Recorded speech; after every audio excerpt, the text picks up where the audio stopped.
putting that person to death instead of giving them life. Because death is just a beautiful realm. You know what I'm trying to say? Especially with our ancestors and the people that's passed on. So we really got to get on top of this grieving thing and try to understand death more. There's several books out. Dion Fortune's book, Through the Gates of Death.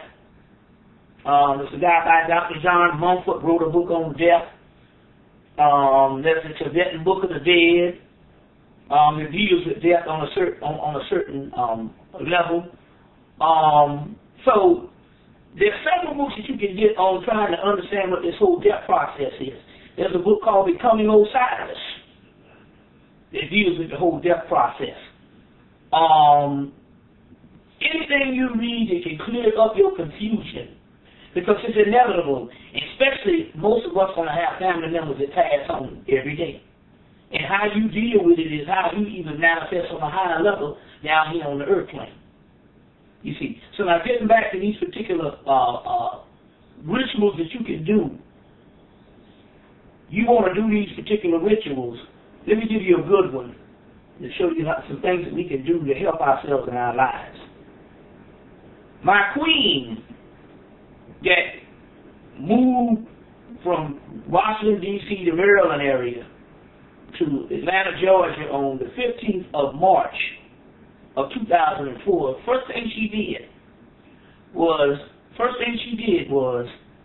she would come in and take all the bills and get some type of tablet like this, a little tablet like this, notebook, and she would write all the bills, write out each one of the bills and put paid by each one, put paid by each bill. And lo and behold, that's been going on 4 years now. Be 4 years this March the 15th, and those bills have been met. Just by the magic, by doing this each month, a magical aspect. So you want to do certain things like this each month. And give you some other rituals. There's one real good one that you can do. Whereas if you have a person that just won't leave you alone, a person that harasses you, but not on a hostile level, just a person that's annoying. You know what I'm saying? We got a lot of people we got a lot of friends like that.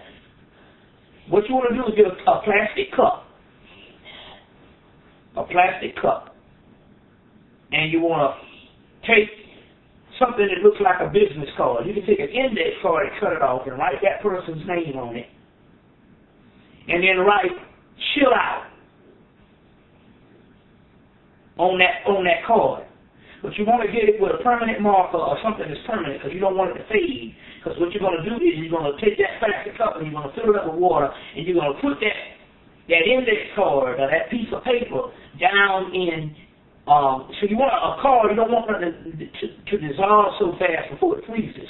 So you want to put that thing in the water that says "chill out." And you want to put it in the water, and you want to put it in the freezer.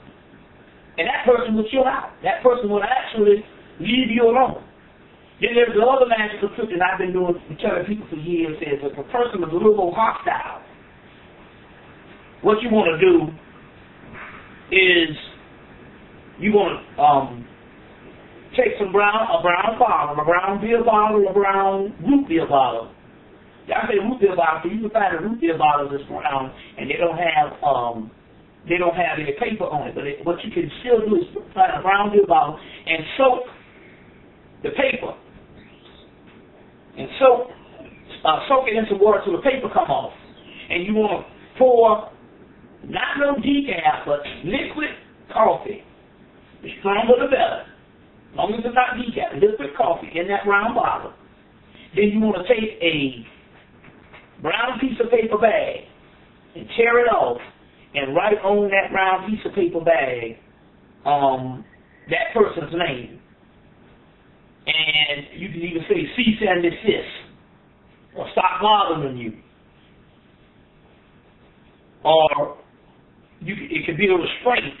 Restrain this person from coming around you, and you put that you can put that name in the brown bottles. You put the cap on it and set it up in your closet somewhere. Set it up somewhere that's out of the reach of traffic, out of the reach of people. And these things work. These things work real good. Another thing you can do is you can go to a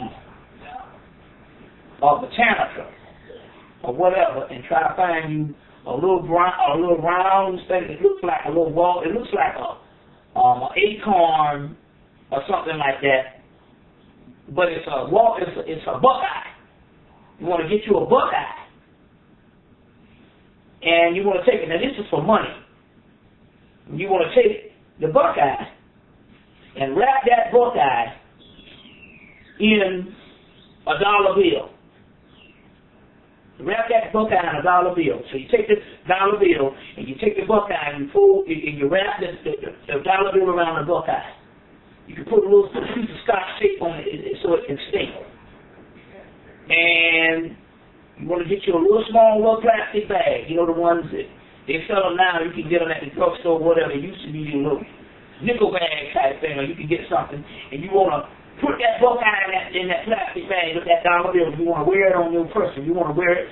You put it in your pocketbook, or put it in your pants pocket, or whatever. That will bring money to you. That will bring money to you. Another way to bring money to you is to spend money. Not spend money frivolously, but never hesitate to spend money on things that you need. If you need it, don't cut corners. And never hesitate to spend money on people that you care about to go out to restaurants and just live it up for a time, because it's currency. So it flows. You see what I'm saying? But when you hoard money, you see what I'm saying? The money will repel. Another thing is, they say if you follow knowledge, money will run to you. If you follow money, money will run from you. You see. So let's go into some other things that you could actually do. You could actually take some change. That's why it's good to collect change. Not as necessarily pennies, but we want to do one with the pennies too. Now, one that you can do every Monday, or you don't do it every Monday. You do it every 2 weeks because you want it to flow.